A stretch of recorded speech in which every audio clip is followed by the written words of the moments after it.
ಮಂಜು ಕತೆ ಏನು ಅಂತ ಗೊತ್ತಾಗ್ತಿಲ್ವಲ್ಲ. ಇವನ್ ಯಾಕೆ ಸಾಯಕ್ ಹೊಟ್ಟಿದ್ದಾನೆ? ಇವನ್ ಸಾಯ್ತಾನೆ ಅಂತ ನನಗಂತೂ ಅನಿಸ್ತಾ ಇಲ್ಲ.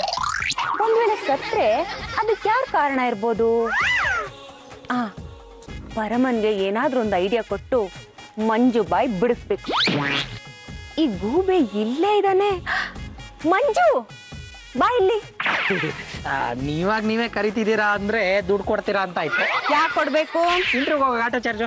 ಅದೇ ಯಾಕೆ ಕೊಡ್ಬೇಕು? ಸುಮ್ಮನೆ ಎಂಟರ್ಟೈನ್ಮೆಂಟ್ ಚಾರ್ಜ್ ಅಂತ ಕೊಡಿ. ಮಂಜು, ನೀನ್ ಧೈರ್ಯವಾಗಿ ಇಂಟರ್ವ್ಯೂನ ಫೇಸ್ ಮಾಡು. ಫಸ್ಟ್ ಕ್ಲಾಸ್ ಅಲ್ಲಿ ಪಾಸ್ ಆಗ್ತೀಯ. ನಿಮ್ ತರ ಈ ರೀತಿ ಭುಜ ತಟ್ಟಿ ಬೆಂಬಲ ಕೊಡೋರು ನಮ್ಮನೇಲಿ ಯಾರು ಇಲ್ಲ ನೋಡಿ. ನಾನು ಆಶಾವಾದಿ ಕಣೋ. ಹಿಡಿದ ಕೆಲ್ಸ ಆಗೇ ಆಗತ್ತೆ ಅಂತ ನಂಬಿರೋಳು. ಆದ್ರೇನ್ ಮಾಡ್ಲಿ, ಕೆಲವರು ನನ್ನ ಉದ್ದೇಶನ ಈಡೇರೋದಕ್ಕೆ ಅಡ್ಡಿಪಡಿಸ್ತಾ ಇದ್ದಾರೆ. ಅಂದ್ರೆ ಈಗ ಏನ್ ಮಾತಾಡ್ತಿದ್ರು ನನ್ ಬಗ್ಗೆನಾ? ಹಾ, ನಿನ್ ಬಗ್ಗೆನೆ. ನೀನು ಇಂಟರ್ವ್ಯೂ ಅಲ್ಲಿ ಫಸ್ಟ್ ಕ್ಲಾಸ್ ಆಗಿ ಪಾಸ್ ಆಗ್ತೀಯ. ದೇವ್ರು ನಿನ್ಗೆ ಒಳ್ಳೇದ್ ಮಾಡ್ಲಿ. All the best. ಹೋಗ್ಬಿಟ್ ಬಾ ಅಂತ. ಅಂದ್ರೆ ಈಗ ನಾ ಹೋಗದ? ಏನು ಕೊಡ್ದೆ ಆಕ್ಸಿಡೆಂಟ್ ಆಗೋಗಿದೆ. ನಿನ್ ಗಾಡಿ ಯಾವತ್ತಾನೆ ನೆಟ್ಟು ಹೋಗಿದೆ. ಆರಾಮ? ಆರಾಮು. ನೀವರಾಮ? ನಾವು ಆರಾಮ್. ಎಲ್ಗೂ ಹೊರಟಿದ್ದೀರಾ? ಇಂಟರ್ವ್ಯೂಗ ನಾನ್ ನಿನಗೆ ಆರ್ತಿ ಎತ್ತದೆ. ಅದ್ ಯಾವ ಇಂಟರ್ವ್ಯೂಗ್ ಹೋಗ್ತೀಯಪ್ಪ? ಅದು ಏನ್ ಗೊತ್ತಾವೇದಮ್ಮ, ನಾನೀಗ ಇಂಟರ್ವ್ಯೂಗ್ ಹೋಗಿ ಪಾಸ್ ಆಗ್ತೀನಾ, ಕೆಲಸ ಸಿಗುತ್ತೆ, ಸಂಬಳ ಕೊಡ್ತಾರೆ, ಆಮೇಲೆ ನಿನ್ನ ತುಂಬಾ ಚೆನ್ನಾಗಿ ನೋಡ್ಕೊಂತೀನಿ. ಈಗ ಮಾತ್ರ ಆರ್ತಿ ತಟ್ಟೆ ಕಾಸಕ್ಕೆ ದುಡ್ಡಿಲ್ಲ.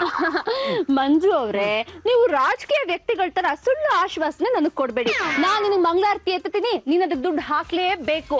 ಕೆಲ್ಸ ಸಿಕ್ಕದ್ಮೇಲೆ ನೀನ್ ದುಡ್ಡು ಹಾಕ್ತೀಯೋ ಇಲ್ವೋ ಅನ್ನೋ ನಂಬಿಕೆ ನನ್ಗಿಲ್ಲಪ್ಪ. ನನ್ನ ಮೇಲೆ ನಂಬಿಕೆ ಇಲ್ವಾ ನಿನ್ಗೆ? ನಿಜವಾಗ್ಲೂ ನನ್ನ ಹತ್ರ 1 ರೂಪಾಯಿ ಇಲ್ಲಮ್ಮ. ಹೇಗ್ ತಲೆ ಮೇಲೆ ಹೊಡೆದೋರ್ ತರ ಸುಳ್ಳು ಹೇಳ್ತೀಯ ನೋಡು. ನಿನ್ ಹತ್ರ ದುಡ್ಡಿದೆ ಅಂತ ನನ್ಗೆ ಗೊತ್ತು. ನಿಮ್ ಅಣ್ಣಯ್ಯ ಕೊಟ್ಟಿದ್ 200 ರೂಪಾಯಿ ಎಲ್ಲಿ ಹೋಯ್ತಪ್ಪ ರಾಜ್ಕುಮಾರ? ದುಡ್ಡು ಹಾಕ್ಬೇಕು ಅಂದ್ರೆ ನಂಗೆ ಆರ್ತಿನೂ ಬೇಡ, ಬಾರ್ತಿನೂ ಬೇಡ. ಈ ಮಂಜು ನಂಬರ್ ಬೇರೆ ತಗೊಂಡಿಲ್ಲ. ಅಷ್ಟೊತ್ಕಾಗ್ಲೇ ಬರ್ಬೇಕಾಗಿತ್ತು. ಇನ್ನ ಯಾಕೆ ಬಂದಿಲ್ಲ? ಬರ್ತಾನೋ ಬರಲ್ವೋ? ಛೆ, ಮೋಸ ಮಾಡೋ ಹುಡ್ಗ ಅಲ್ಲ, ಅವ್ನ್ ಬಂದೇ ಬರ್ತಾನೆ. ನೀನು ಎಲ್ಲೇ ಇದ್ದರೂ ನಿನ್ನ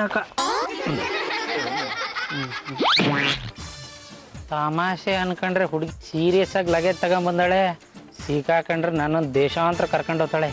ಹೆಂಗಾರು ತಪ್ಪಿಸ್ಕೊಂಬೇಕಲ್ಲ.